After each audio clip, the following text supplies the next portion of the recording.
Bonjour, je suis Dr Hassan Mohamed, je suis un praticien hospitalier au centre hospitalier des Valenciennes en service de néonatologie et de réanimation néonatale. Notre service est un service de réanimation niveau 3 avec une maternité amie des bébés. Je vais vous parler de l'allaitement maternel qui est très très important pour les bébés et leur mère.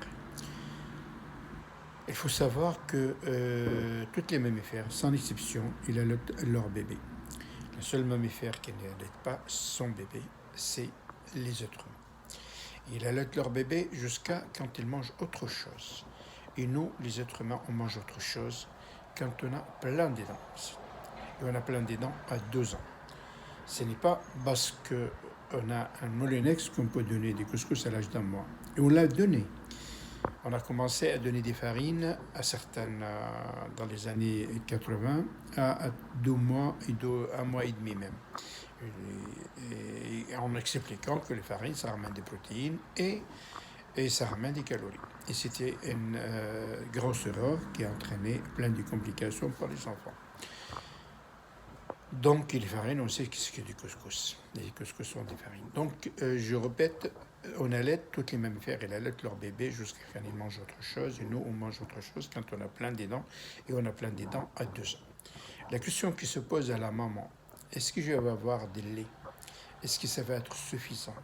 Est-ce qu'il va être mon lait est nourrissant? La réponse est oui.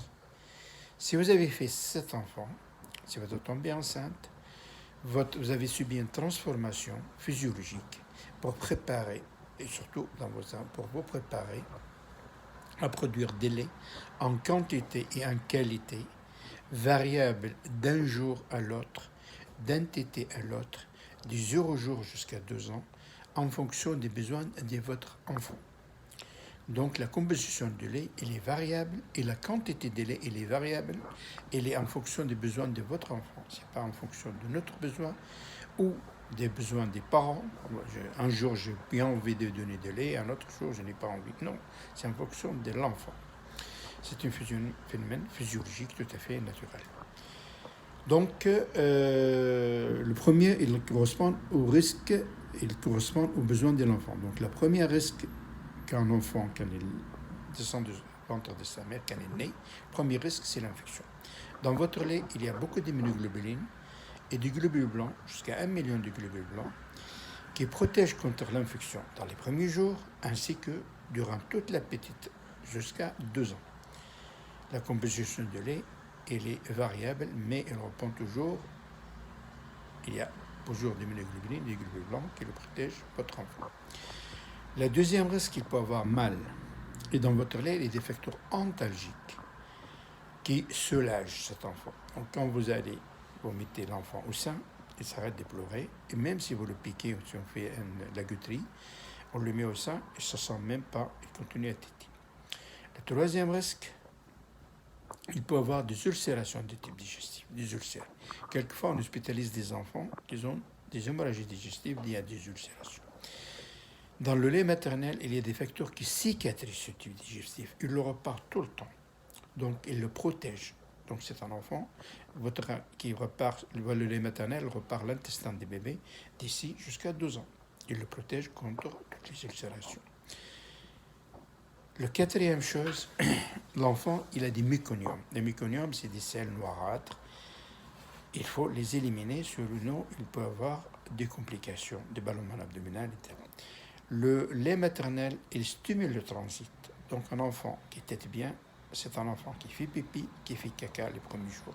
Puis après, il peut faire des selles un peu liquides, ce qui est normal quand il s'agit de lait maternel. La dernière chose, votre enfant, il a un canal artériel. Ce canal artériel, c'est un vaisseau qui est au niveau du cœur, qui est relié entre l'aorte et l'artère pulmonaire. Ce vaisseau, il est indispensable qu'il soit ouvert dans le ventre de maman. Sinon, l'enfant, il meurt. S'il ferme dans le ventre de maman, l'enfant, il peut mourir. Et une fois qu'il naît, il faut qu'il ferme dans les premiers 14 jours, sinon, il y aura des problèmes. Et pour qu'il ferme dans les premiers 14 jours, il faut qu'il perde de poids. Et pour perdre de poids, vous n'avez pas beaucoup de lait les premiers 14 jours. vous avez ce qu'il faut. Donc l'enfant, il va perdre il va fermer son canal artériel dans les premiers 14 jours. Une fois qu'il l'a fermé, il faut qu'il grossisse. À ce moment-là, il y a la montée laiteuse et l'enfant, il va grossir. Il va doubler son poste de naissance à 5 mois et le triple à l'âge d'un an. Il prend un à 2 kilos de rade dans la deuxième année. Et pour qu'il grossit et qu'il grandit aussi vite, il a besoin d'hormones de croissance que lui, il fabrique et la maman, il les fabrique à travers le lait maternel. Il passe à travers le lait maternel, donc il a toutes les hormones de tous les organes. Donc un enfant qui prend le lait maternel, il a beaucoup moins de risques à faire de l'allergie, pas des maladies cardiovasculaires, pas de diabète, pas d'obésité, pas d'autisme, pas des maladies digestives en général, tout va bien. Et il a une flore intestinale tout à fait normale et saine. Est-ce qu'il est facile d'allaiter? Ce n'est pas facile. Si vous avez mal au sein, c'est comme le permis de conduire, le plus difficile, c'est le premier jour. Une fois que le premier cours sont le plus difficile. Donc, si vous avez mal au sein, ça veut dire que l'enfant éprouve mal au sein, il faut le positionner. Vous demandez à quelqu'un ou au personnel médical, au paramédical de l'hôpital pour vous apprendre comment positionner, ou à quelqu'un qui a déjà allaité. Si vous avez mal en bas, ça veut dire au niveau de l'utérus, c'est tout à fait normal et c'est parfait. Ça veut dire que votre enfant, il était très bien. Et le fait d'ététer très bien, il a une stimulation neuro-hormonale entre votre sein, le neurone de votre sein, et votre cerveau. Vous allez produire 2 hormones. Le fait d'ététer, il va vous provoquer de produire 2 hormones. La première hormone, c'est le l'ocytocine. Le premier hormone, c'est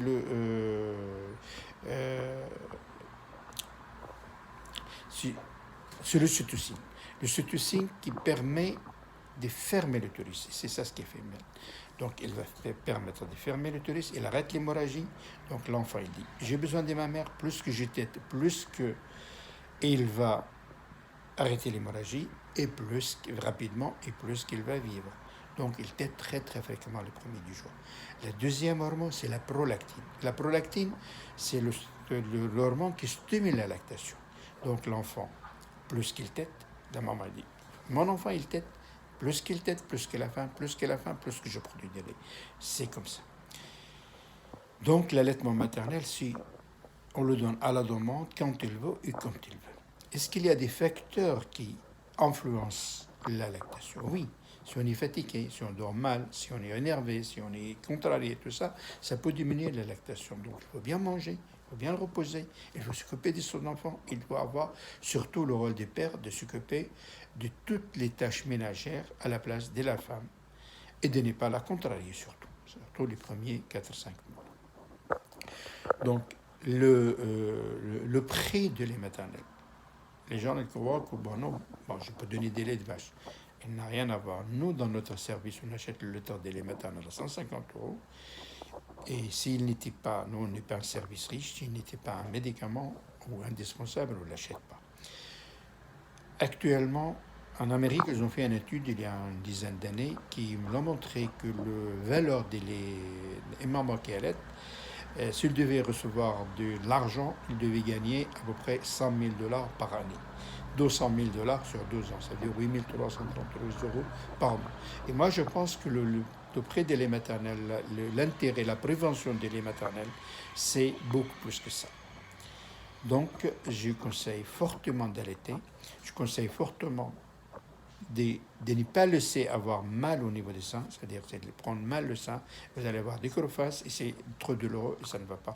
Donc, dès que vous le mettez au sein, qu'il ouvre bien la bouche, qu'il le prend le mamelon, c'est pas seulement le bout du sein, le mamelon et l'alvéole, et qu'il commence à téter, et vous allez sentir qu'il tète bien, elle tète, et puis elle déglutit, il se repose, il vous regarde. Il faut laisser toujours les narines non obstruées, c'est-à-dire que votre sein n'obstrue pas les narines, donc vérifiez ça. Et de temps en temps, vous stimulez l'enfant en bougeant de votre sein comme ça ou en comprimant. Ça marche très très bien. Je vous remercie pour votre attention. J'espère que ça ira très bien après ça. Merci.